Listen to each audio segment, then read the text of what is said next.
Well, I think you have to come back to what was happening in this area at that time.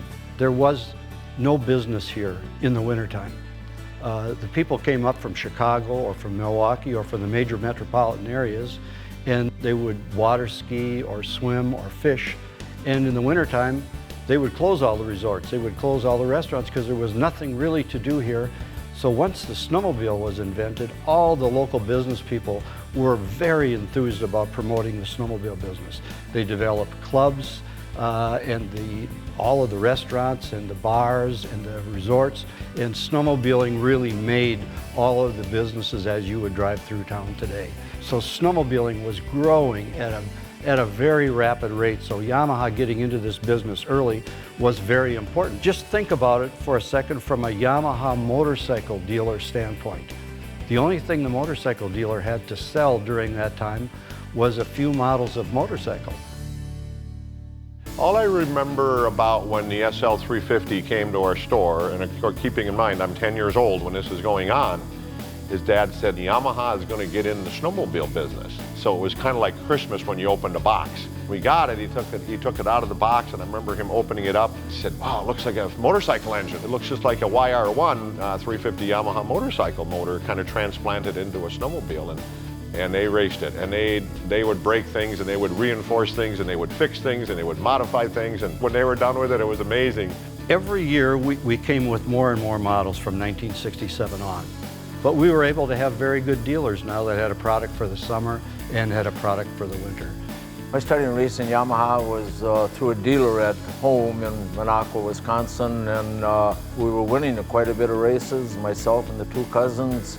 Yamaha Corp, or the company, had seen this, so we just naturally kind of went into a factory-type racing team.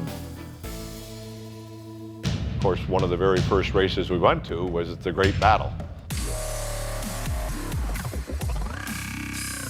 Okay, once again, here are the drivers. Ivan Duhamel, the defending champion. Mike Trapp, 41, Yamaha. Between Mike Trapp and Ivan Duhamel, the little 433 Yamaha challenging the big, well-known factory teams of Skidoo and Arctic Cat and Polaris. But we didn't have a performance image. We had a dependability image, and that's where racing really finally put us over the top. 15 laps, the World's Championship from Eagle River.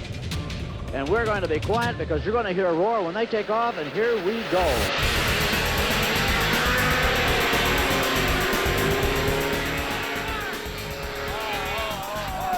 The lightness of the sled was quite a bit of advantage in that I could come into the corner with less weight, with a faster speed. Ivan Duhamel has an early lead on that Skidoo, but the Trapp brothers are right behind him. Handle better than the sled with the 800. I had to keep the power on going down the straightaway and figure out where they're at, they're inside or outside, and then take advantage of that part of being so light. During the race of the 15 lap, there was like 15 or 20 lead changes back and forth. They are running as close as any two machines could. He would pass me on the back straightaway, I'd catch him on the front straightaway. To him grabbing my hand, just didn't like my presence around there, you know what I mean?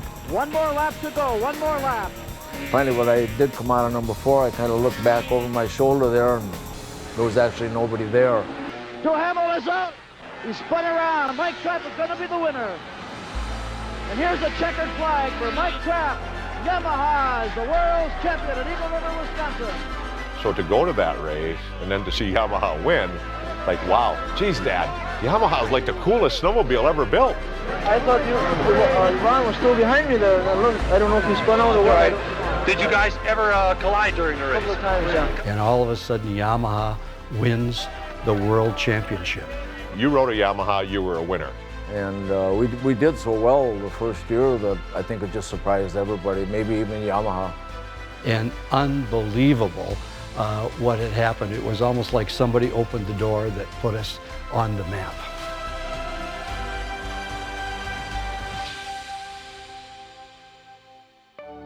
You know, you've got to go back to 1967 And this is the first prototype that the Yamaha dealers would have seen. Do you remember the horsepower of this? 24 horse, if my memory is right. That wow, was a big which was deal. a lot of horsepower back then. Yeah. That was Because a big deal. A lot of because- sleds had 12 horse. And I think the other thing that made Yamaha really stand out is, you know, like you touched on, Jim, was the detail. Yeah. You know, the chrome, the finish. the adjustable headlight, you know.